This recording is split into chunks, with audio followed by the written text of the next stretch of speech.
আমাদের ভালো লাগাতে সকলকে অনেক অনেক অনেক স্বাগত জানিয়ে আমার আজকের গল্প আরম্ভ করছি। আজকের গল্প পাপের বেতন মৃত্যু। গল্পটি তাহলে শুরু করি।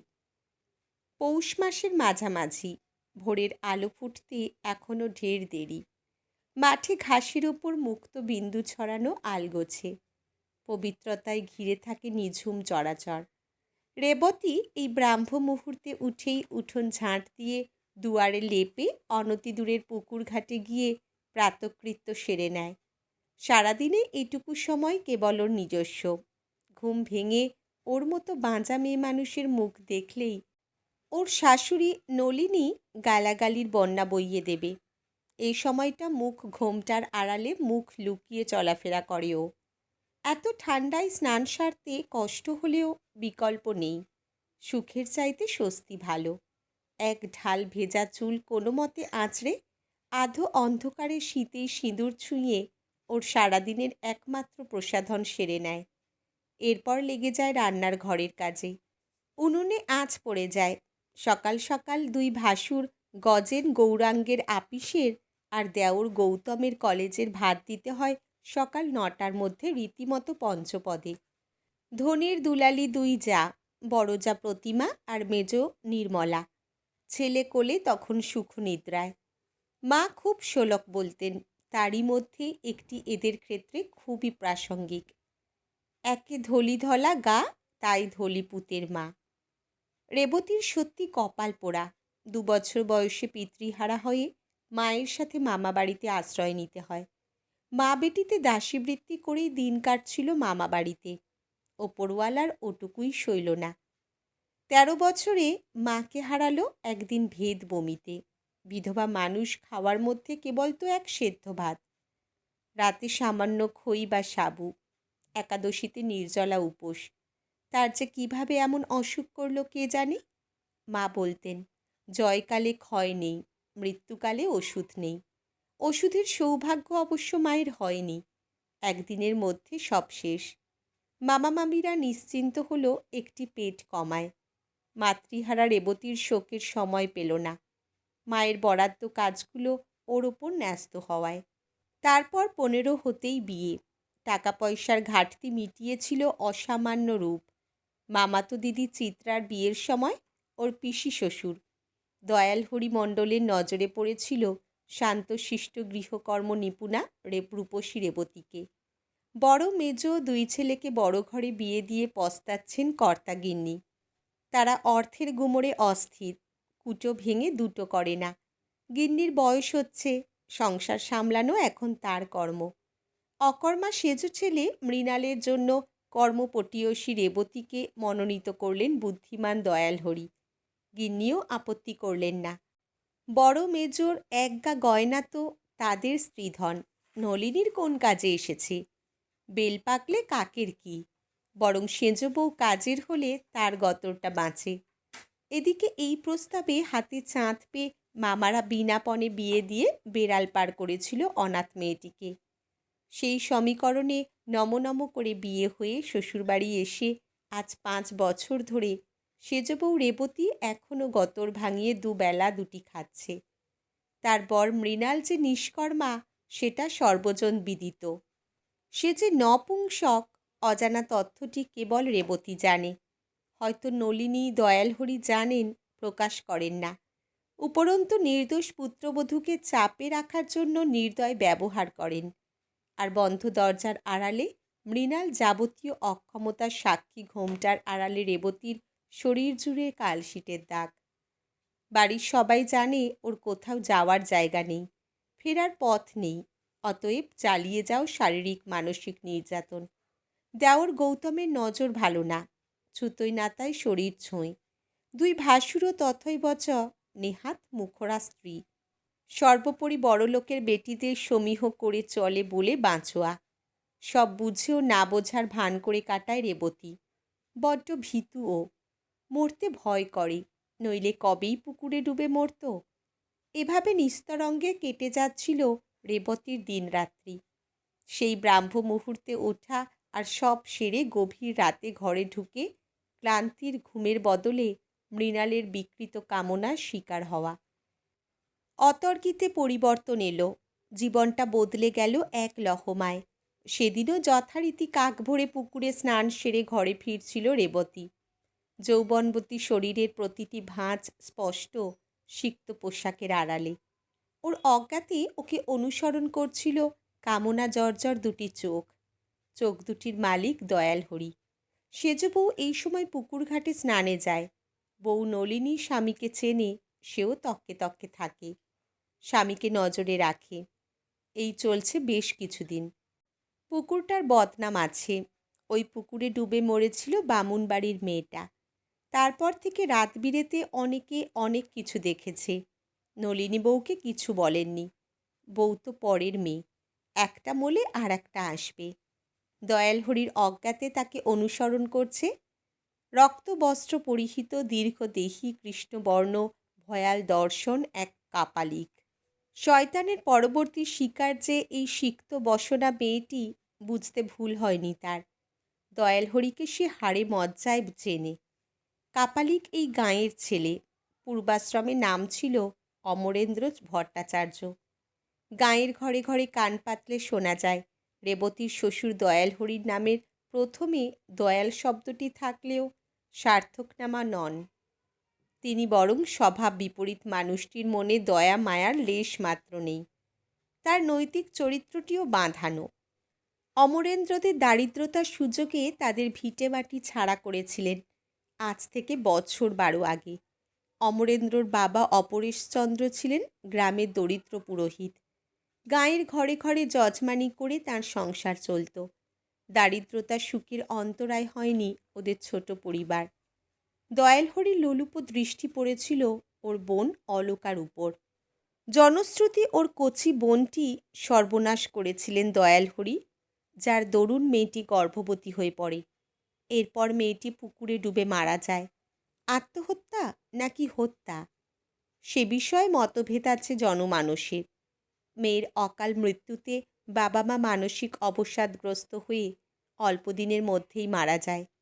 তারপর থেকেই অমরেন্দ্র নিখোঁজ এবং গরিবের খুদকুড়ো সামান্য জমি ও বসতবাটি দয়াল আত্মসাৎ করেন। সবার অজ্ঞাতেই ফিরেছে অমরেন্দ্র। দেখেছে তার পৈতৃক ভিটায় ঘুঘু চড়ছে। দয়াল হুমকি দিয়েছিল বটে, সে তার কথার খেলাপ করেনি দেখা যাচ্ছে। অমরেন্দ্র তার পূর্ব নাম। হুলিয়া মানসিকতা সব বদলে নতুন মানুষ নাকি অমানুষ? চুলদাড়ির আধিক্যে রক্তবস্ত্রে ওকে চেনা সহজ নয়। ওর উদ্দেশ্য তাই। নিজেকে ধরা দিলেই সব পণ্ড। তাই তো গ্রামের বাইরে শ্মশানে আশ্রয় নিয়েছে ও। ডোম বিশুয়াকে মদ গাঁজার বিনিময়ে পটিয়ে নিতে বিশেষ সময় লাগেনি। সর্বহারা অমরেন্দ্র 12 বছর আগে ঘর ছেড়ে বিনা টিকিটে উঠে বসেছিল উত্তর ভারতগামী এক ট্রেনের জেনারেল কামরায়। যদিও দয়াল হরির নৃশংসতায় ওদের সুখের ঘরের আর অস্তিত্ব ছিল না, আত্মীয় স্বজন বা প্রতিবেশী কেউ দুর্দিনে পাশে দাঁড়ায়নি। প্রতিশোধের আগুন জ্বলছে সেদিনের সরল সিধে ছেলেটা। ক্রোধের আঁচে পূর্বে গোটা চাঁদপুর গ্রাম সর্বনাশের সলতে পাকানো শুরু করেছে শ্মশানবাসী হয়ে। ঘর ছেড়ে বেরিয়ে সেদিন কোনো নির্দিষ্ট গন্তব্য ছিল না। তবুও একদিন এক রাত নির্জলা উপবাস করে ট্রেনে কাটিয়ে দিল। পরদিন ট্রেনে জানালা দিয়ে চোখে পড়ল স্টপেজ বারাণসী স্টেশন। কি মনে হলো নেমে গেল সেখানে। বেনারসে উচ্ছ্বলিত স্রোতস্বিনী গঙ্গার অনেকগুলো ঘাটের একটি মণিকর্ণিকা ঘাটে বসেছিল অভুক্ত অমরেন্দ্র। প্রায় অজ্ঞান অবস্থায় তাকে উদ্ধার করেছিলেন এক সন্ন্যাসী। তিনি তাদের আশ্রমে নিয়ে যান অমরেন্দ্রকে। ভাগ্যের চাকা ঘুরতে শুরু করল। লক্ষ্যের অতি নিকটে পৌঁছে গেল সে দৈব কৃপায়। এখানেই সে সান্নিধ্যে এসেছিল পিশাচ সিদ্ধ কাপালিক ভোলেনাথ বাবার। আশ্রয় পেয়েছিল তাঁর কাছে। ওর একাগ্রতায় মুগ্ধ হয়ে একসময় দীক্ষা দিয়ে শিষ্য করে নিজেদের গোষ্ঠীভুক্ত করে নিয়েছিলেন। আধ্যাত্মিক পথে চালিত হয়েও নিজের লক্ষ্যে অবিচল ছিল অমরেন্দ্র। গুরুদেবের কাছে ক্রূর তন্ত্রমন্ত্র শিক্ষা নিয়েছিল নিষ্ঠা ভরে, বিশেষত প্রেত বশীকরণ ও তার দ্বারা কার্যসিদ্ধিকরণ। গুরুদেবের নির্দেশ ছিল, এই তন্ত্রবিদ্যা থেকে অর্থ উপার্জন নিষিদ্ধ। উপাসক এই গূঢ় তত্ত্বের মাধ্যমে যে পিশাচকে আহ্বান করবেন, পিশাচ তার কৃতদাসীর মতো সব আদেশ পালন করবে। কিন্তু আহ্বায়ক যদি পিশাচের সাহায্যে অর্থ উপার্জনের প্রয়াস করেন, সেই পিশাচের দ্বারা তার ধ্বংস অনিবার্য। অমরেন্দ্রর অর্থের লোভ ছিল না, তার ছিল কেবল দয়াল হরির অনর্থের লোভ। দীর্ঘ সাধনায় সে পিশাচকে বশে আনা এবং তার দ্বারা কার্যসিদ্ধিতে ওস্তাদ হয়ে উঠেছিল ক্রমশ। শিক্ষা সমপনান্তে গুরুর আশীর্বাদ নিয়ে সে এসেছে চাঁদপুর গ্রামের মূর্তিমান সর্বনাশ হয়ে। চাঁদপুর শ্মশানে এসে জনপ্রিয়তা এবং বিশ্বাস অর্জনের জন্য ছোটোখাটো হাত সাফাইয়ের কাজ, যেমন শূন্য থেকে ফুল, প্রসাদ আনা, রোগভোগ নিরাময়ে জড়িবুটি দেওয়া ইত্যাদি থেকে শুরু করেছে। ইদানিং ২-৪ জন ভক্তের আনাগোনা শুরু হয়েছে। গাঁগঞ্জে ডাক্তার বদ্যি কই, ওঝা কবরেজ ভরসা, ওই পথে এগুতে হবে। কাজেই অমরেন্দ্র ধীরে চল নীতিতে চলছে। হড়বড় করলে সব গুবলেট হয়ে যেতে পারে। যে গুরুত্বপূর্ণ কাজে এত বছর পরে গ্রামে ফিরেছে সে, কাজ নিশ্চুপে সেরে আবার ফিরে যাবে সেই অজ্ঞাতবাসে। ১২ বছর আগে সেই অভিশপ্ত দিনের কথা সে ভোলেনি এক মুহূর্তের জন্য, ভুলবেও না আজীবন। প্রতিশোধ তাকে নিতেই হবে। এতদিনের সাধনা কৃচ্ছ সাধন সেই উদ্দেশ্যেই। ও তো মোক্ষ প্রাপ্তির আশায় গৃহত্যাগী হয়নি, আত্মমুক্তি চায়নি। ওর সোজাসাপটা চাহিদা দয়াল হরির সব অংশে নিধন, তিলে তিলে ভয়ঙ্কর পরিস্থিতি তৈরি করা, যাতে দয়াল স্বয়ং নিজের মৃত্যু কামনা করবে। চাঁদপুর গ্রামটি যে স্বাভাবিক ছন্দে নেই বোঝা গিয়েছিল। কৌশিকী অমাবস্যায় রাতের থেকে শুরু হয়েছিল বিপদ। আপিস থেকে ফিরতে বেশ রাত হয়েছিল দয়াল হরির বড় ছেলে গজেন মণ্ডলের। পুকুরঘাটের রাস্তাটি শর্টকাট। আগে ওদিকে অমরদের বাড়ি ছিল। বছর ১২ হলো সেখানে শ্মশানের নিস্তব্ধতা। বাবার অবশ্যই ওই জমিতে রাইস মিল খোলার কথা। শহর থেকে যন্ত্রপাতি এলেই কাজ শুরু হয়ে যাবে। এসব ভাবতে ভাবতে পথ চলছিল গজেন। মেঘ বৃষ্টির কিছু হঠাৎ পুকুরের মাঝে জলোচ্ছ্বাস। কে উঠে আসলো এলো চুলে? চোখ দুটো যেন জ্বলছে অন্ধকারে। অমরের বোন অলকা। সে তো ১২ বছর আগে পোয়াতি অবস্থায় ওই পুকুরে ডুবে মরেছিল। আর ভাবতে পারছিল না গজেন। আঁশটে গন্ধে আর দমবন্ধ পরিস্থিতিতে একসময় জ্ঞান হারানোর আগে দেখেছিল এক নারী মূর্তি, প্রচণ্ড জিঘাংসাপূর্ণ দৃষ্টি নিবদ্ধ ওর দিকে। সে রাতে গজেনের স্টেশন, আশপাশের বাড়ি ঘরে খোঁজ করলেও পুকুরঘাটে খোঁজার কথা কারুর মাথায় আসেনি। পরদিন ভোরে সেজবউ পুকুরে স্নানে গিয়ে অজ্ঞান অবস্থায় বড় ভাসুরকে আবিষ্কার করে। এরপর থেকেই ধুম জ্বর গজেনের। অনেক ডাক্তার বদ্যি করেও সে জ্বর আর ছাড়ল না। ১৫ দিনের মধ্যে সুস্থ সবল ছেলেটা কঙ্কালসার হয়ে গেল। ১ মাসের মাথায় সবাইকে কাঁদিয়ে চলে গেল চিরদিনের মতো। কাজ মিটতেই বড় বউ বাপের বাড়ি চলে গেল তার ছেলেকে নিয়ে। দয়াল হরির সংসারে ভাঙনের শুরু। এরপরের অমাবস্যায় পুকুরঘাটে আবারও একজনকে গ্রামবাসী হীরেনকে পাওয়া গেল অজ্ঞান অবস্থায়। ওর পরিণতি হলো গজেনের মতোই। আশ্চর্য সমাপতন। মৃত হীরেন ছিল অমর অলকাদের প্রতিবেশী। মণ্ডলবাড়ির সেজবউ রেবতী ছাড়া সকলেই পুকুরঘাট এড়িয়ে চলতে শুরু করেছিল। রেবতীর কাছে পুকুরটা ছিল যেন নিরাপদ মায়ের কোল। ওখানে দুদণ্ড বসে ওর প্রাণ জুড়াত। এত সাবধান অবলম্বন করেও শেষ রক্ষা হলো না। দয়াল হরির ছোট ছেলে গৌতম কলেজে পড়ে। পরীক্ষা সামনেই। রাত জেগে সে পড়ে লণ্ঠনের আলোয়। যে সময়ের কথা হচ্ছে তখন কেবল বড় বড় শহরে বৈদ্যুতিক আলো এসেছে, গাঁগঞ্জে কল্পনাতীত। কৃষ্ণপক্ষের রাত, চারিদিকে অন্ধকার। লণ্ঠনের আলোটা দপদপ করতে করতে নিভে গেল এক সময়। হঠাৎ আঁশটে গন্ধে যেন গা গুলিয়ে ওঠে গৌতমের। দরজা খুলে বাইরে আসেও ঘরের গুমোট ভাবটা কাটাতে। কে ও? ঘোমটা দেওয়া অবয়ব যেন ওকে হাতছানি দিয়ে ডাকছে। সেজ বৌদি নয় তো? বরফ গলেছে তাহলে? কতদিন আর উপসী থেকে সতীপনা দেখাবে? শিকারকে হাতের মুঠোয় পেয়ে মহাবিষ্টের মতো নারী মূর্তিকে অনুসরণ করে গৌতম। শিকারই নয়, ও যে নিজেই শিকার হতে চলেছে যখন বুঝতে পারল, তখন অনেক দেরি হয়ে গেছে। পরদিন গৌতমকে অজ্ঞান নয়, একেবারে মৃত অবস্থায় পাওয়া গেল।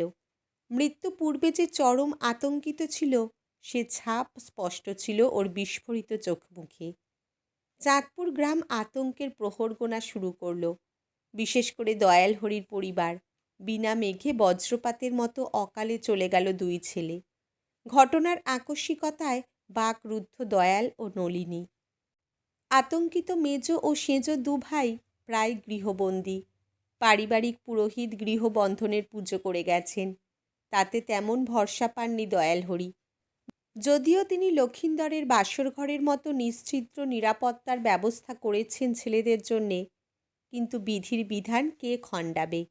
সর্বদাই ভয়ের পরিবেশ চাঁদপুর গ্রামের আকাশে বাতাসে।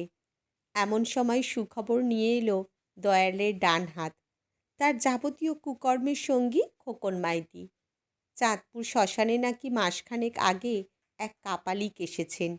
তিনি অলৌকিক সব কর্মকাণ্ড করছেন, মুমূর্ষু রোগীদের বাঁচাচ্ছেন, জটিল সমস্যার সমাধান করছেন, অশান্তি মেটাচ্ছেন, এক কথায় মূর্তিমান মুশকিল আসান। তিনি একমাত্র পারবেন চাঁদপুর গ্রামকে এই ভয়ঙ্কর পিশাচির হাত থেকে রক্ষা করতে। তবে তিনি শ্মশান ছেড়ে আসেন না, অগত্যা পর্বতকেই যেতে হলো মহম্মদের কাছে। দয়াল হরি শ্মশানে গিয়ে কাপালিকের পায়ে পড়ে গেলেন। এখানে তিনি একজন অসহায় পিতা, সন্তানের প্রাণ রক্ষার্থে সব কিছু করতে প্রস্তুত। কাপালিক নিশ্চয়তার আশ্বাস দিলে খানিক ভরসা পেলেন দয়াল হরি। তবে মনের মধ্যে কাঁটা খচখচ রয়েই গেল। কাপালিককে বড্ড চেনা লাগছে, কোথায় যেন দেখেছেন, ঠাউর করতে পারছেন না। না, কাপালিকেরও সাধ্য হলো না পিশাচিকে বাগে আনা। আবারও অমাবস্যার রাতে পিশাচির জিঘাংসার বলি হলো আবার একজন। এবারে দয়ালের ডান হাত খোকন মাইতি।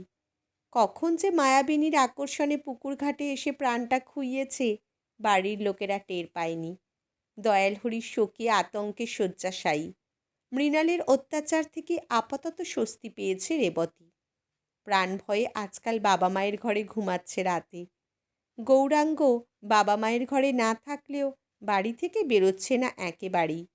আপিসে দীর্ঘ ছুটি নিয়েছে। মাইনে কাটা গেলেও পরোয়া নেই। আগে প্রাণ তো বাঁচুক, টাকা পয়সার হিসাব পরে দেখা যাবে, বেঁচে থাকলে। এসব থেকে দূরে শ্মশানে বসে অমরেন্দ্র উল্লাসিত দয়াল হরির করুণ পরিণতিতে। এ তো কেবল শুরু, শত্রুর শেষ দেখে ছাড়বেও। সেদিন মণ্ডলবাড়ি গিয়ে পুরোহিতের করা মন্ত্রপুত গৃহবন্ধন ছিন্ন করে এসেছে গ্রূঢ় তন্ত্রমন্ত্রে। এবার ওই বাড়িতে পিশাচ চালনা করতে পারবে অনায়াসে। গ্রামে ফিরেই শ্মশানে অমাবস্যা নিশীতে বিভিন্ন উপাচার সংগ্রহ করে যজ্ঞে বসেছিল। 5টি করে কাক, শকুন, শিয়াল বলির সাথে সাথে নিজের বুকের রক্ত উৎসর্গ করে গুরুর শেখানো পদ্ধতিতে অপঘাতে মৃত বোন অলকার অতৃপ্ত আত্মাকে পুনর্জাগরিত করেছে অমরেন্দ্র। সে বড় কঠিন পদ্ধতি। বিদেহী আত্মার ব্যবহৃত কোনো পোশাক বা অলংকার প্রয়োজন আত্মা আবাহনে। কপালগুনে বোনের কানের মাকড়ি দুটো ছিল অমরেন্দ্রর কাছে, প্রয়াত বোনের অন্তিম স্মৃতিস্বরূপ। কোনো অবস্থাতেই সে দুটিকে হাতছাড়া করেনি। অলকার বিদেহী আত্মার আবাহনে কাজে এলো। সেই কঠিন উপাচারের দরুন অলকা এখন পিশাচিতে রূপান্তরিত হয়েছে। সহদরাকে পিশাচিতে রূপান্তরে একমাত্র উদ্দেশ্য হতভাগীর ওপর হওয়া অত্যাচারের প্রতিশোধ। এক একটি হত্যার সাথে সাথে আত্মার শক্তি বৃদ্ধি পাচ্ছে। 5টি নরহত্যা হলেই পিশাচি অলকার শক্তি অপ্রতিরোধ্য হয়ে উঠবে। কৃষ্ণপক্ষের চতুর্থী। ঘরে গৌরাঙ্গ একাই রয়েছে। দুর্ঘটনার ডামাডোলে বউ ছেলে মেয়েকে নিয়ে সে যে বাপের বাড়ি গেছে, ফেরার নামটি করছে না। সন্ধ্যা হতেই ঘরদোর বন্ধ করে দেয় গৌরাঙ্গ। সঙ্গী বলতে একটি রেডিও। সেজ বউ রোজ রাতের খাবার ঘরে পৌঁছে দেয়। আজ কেন এত দেরি হচ্ছে খাবার দিতে? ভাবতে ভাবতেই দরজায় ঠক ঠক আওয়াজ। ঠিক সেজ বউ খাবার এনেছে। দরজাটা খুলে দিতেই আঁশটে ঝাঁঝালো গন্ধ ঝাপটা মারে নাকে। ঘোমটা টানা নারী অবয়বকে দেখে খাবারটা ঘরে রাখতে নির্দেশ দেয় গৌরাঙ্গ। পেটে খিদের চাইতে আজ শরীরের খিদে জোরালো হয়েছে। বহুদিনের ভোগ বাসনা আজ চরিতার্থ করবেও। ওর একটেরে ঘর থেকে চেঁচালে শোনা যাবে না, আর এত রাতে শুনতেই বা যাচ্ছে কে? শুনলেও পরোয়া নেই। দজ্জাল বউ তো বাপের বাড়িতে, নিরাপদ পরিবেশ। রেবতীর দিকে এগোই কামনা জর্জর গৌরাঙ্গ। সম্পর্কে যে ওর ভাসুর। অন্যদিন খাবার দিয়েই তিলেক দাঁড়ায় না, অথচ আজ? ভাবতে ভাবতে ঘোমটা সরাই গৌরাঙ্গ। এ কি? কে ও? রেবতী নয়, এ তো অলকা। মুহূর্তেই অলকার মুখটা পরিণত হয় ভয়াবহ এক কঙ্কাল মূর্তিতে। অজান্তেই মৃত্যুকে সাদরে ঘরে ডেকে নিয়ে এসেছে গৌরাঙ্গ। পিশাচির প্রতিশোধ তো কেবল কয়েক মুহূর্ত সময়ের অপেক্ষা। পরদিন গৌরাঙ্গের বিকৃত মৃতদেহ পাওয়া গেল ওর ঘরে। প্রচণ্ড আক্রোশে কে যেন ওর গলা মুচড়ে দিয়েছে। একের পর এক শোকের আঘাতে দয়ালহরি মুহ্যমান। এদিকে গৌরাঙ্গের অপঘাতে মৃত্যুর 4 দিনের কাজ মিটতে না মিটতে গ্রামের আরও 2জন বলি হলো পিশাচির। এরাও কোনো না কোনোভাবে সম্পর্কিত ছিল অলকার মৃত্যুর সাথে। একই গ্রামে পরপর 7 জনের অপঘাতে মৃত্যু। আতঙ্কে রাতে কেউ ঘর ছেড়ে বেরোয় না। সবাই অনুমান করতে পারছিল হয়তো অলকার অতৃপ্ত আত্মা প্রতিশোধ নিতে ফিরে এসেছে গ্রামে। যদিও ওদের অজানা ছিল অমরেন্দ্রর নেপথ্য কাহিনী। ভয়ে আতঙ্কে অলকার প্রতি হওয়া কৃতকর্মের জন্য অনুতপ্ত হচ্ছিল সবাই। অমরেন্দ্রর কাজ ফুরিয়ে আসছিল, বাকি রয়ে গিয়েছিল কেবল মৃণাল। এসব দুর্ঘটনা শুরু হতেই সে বাপ মায়ের মাঝে ঘুমাতো রাতে। রেবতী একাই শুতো তাদের ঘরে। ওরও সব ভয়ভীতি নেই। ইদানিং এক দাদা জুটেছে পুকুর ঘাটে। একের পর এক দুর্ঘটনার আতঙ্কিত হয়ে সেখানে ভয়ে সচরাচর কেউ যায় না। দাদা সেখানেই আসেন মাঝে মধ্যে ওর সাথে দেখা করতে। খুব স্নেহ করেন ওকে। ওর বয়সী দাদার নাকি এক বোন ছিল। বোনটি মারা গেছে। বোনের কথা বলতে গিয়ে কেঁদে ফেলেছিল দাদা। দাদার কাছে আবদার করেছিল এই নারকীয় জীবন থেকে মুক্তির। দাদা কথা দিয়েছেন উনি একটি গুরুত্বপূর্ণ কাজে এসেছেন এখানে। কাজ ফুরোলেই ওকে নিয়ে যাবেন। সেদিনও অমাবস্যা। গ্রামের মানুষ সন্ধ্যা হতেই যে যার ঘরে দৌড় দিয়েছে। এমন দিনে আবার মৃণালের পেটের গণ্ডগোল, যার দরুন বারবার ঘরের বাইরে বেরোতে বাধ্য হচ্ছিল রাতে। কুয়ো সংলগ্ন কলঘরটি উঠোনের অপর প্রান্তে। 3 পুত্রের অকাল মৃত্যুর শোকে নলিনী এখন মানুষের বাইরে। দয়ালহরি জেগেই ছিলেন সতর্ক হয়ে। খেয়াল রাখছিলেন মৃণালের যাতায়াতের। ভোরের দিকে চোখটা লেগে গিয়েছিল। হঠাৎ বিজাতীয় শব্দে ঘুম ভেঙে উঠোনে এসে দেখেন যা সর্বনাশ হওয়ার হয়ে গেছে। কুয়োর পাড়ে পড়ে রয়েছে মৃণালের প্রাণহীন দেহ। খোলা চোখ, আতঙ্কের ছাপ লেগে রয়েছে তখনও। তারপরের ইতিহাস অতি সংক্ষিপ্ত। তা কেবলই ধ্বংসের। নলিনী পুত্র শোকের আঘাত আর সইতে না পেরে ওই পুকুরে ডুবে আত্মঘাতী হয়। শ্মশানের সেই আগন্তুক রহস্যময় কাপালিকের অন্তর্ধান এবং কয়েক ঘন্টার ব্যবধানে মণ্ডলবাড়ির সেজ বউয়ের নিখোঁজ হওয়া কি সম্পর্কিত নাকি কাকতালীয়? নিস্তরঙ্গ চাঁদপুর গ্রামে কয়েকদিন আলোচনা চলে, আবার কালের নিয়মে থেমেও যায়। মণ্ডলবাড়িতে বড় আর মেজ বউ ছেলেপুলে নিয়ে ফিরে আসেনি। চাঁদপুর গ্রাম থেকেও সর্বনাশের কালো মেঘ সরে গেছে। হতভাগী অলকা অবিচারের প্রতিশোধ নিয়ে শান্ত হয়েছে। অমরেন্দ্র বোনের আত্মার মুক্তির ব্যবস্থা করেছিল গ্রাম ছাড়ার আগেই। অত বড় বাড়িতে একা দয়ালহরি প্রেতের মতো ঘুরে বেড়ায়, হাহাকার করে কাঁদে, কখনো বা বিড়বিড় করে কারো কাছে যেন ক্ষমা চায়। দয়ালহরির হিসেব শেষ পর্যন্ত মিলে গেছে। ছদ্মবেশী কাপালিক অমরেন্দ্রকে চিনতে পেরেছিল অবশেষে। বুঝেছিল পাপের বেতন মৃত্যু। কিন্তু পরম কাঙ্ক্ষিত মৃত্যুও অধরা ওর কাছে। আজকের গল্প এখানেই সমাপ্ত। কলমে সুদীপ্তা বন্দ্যোপাধ্যায়, পাঠে জয়তী। ধন্যবাদ।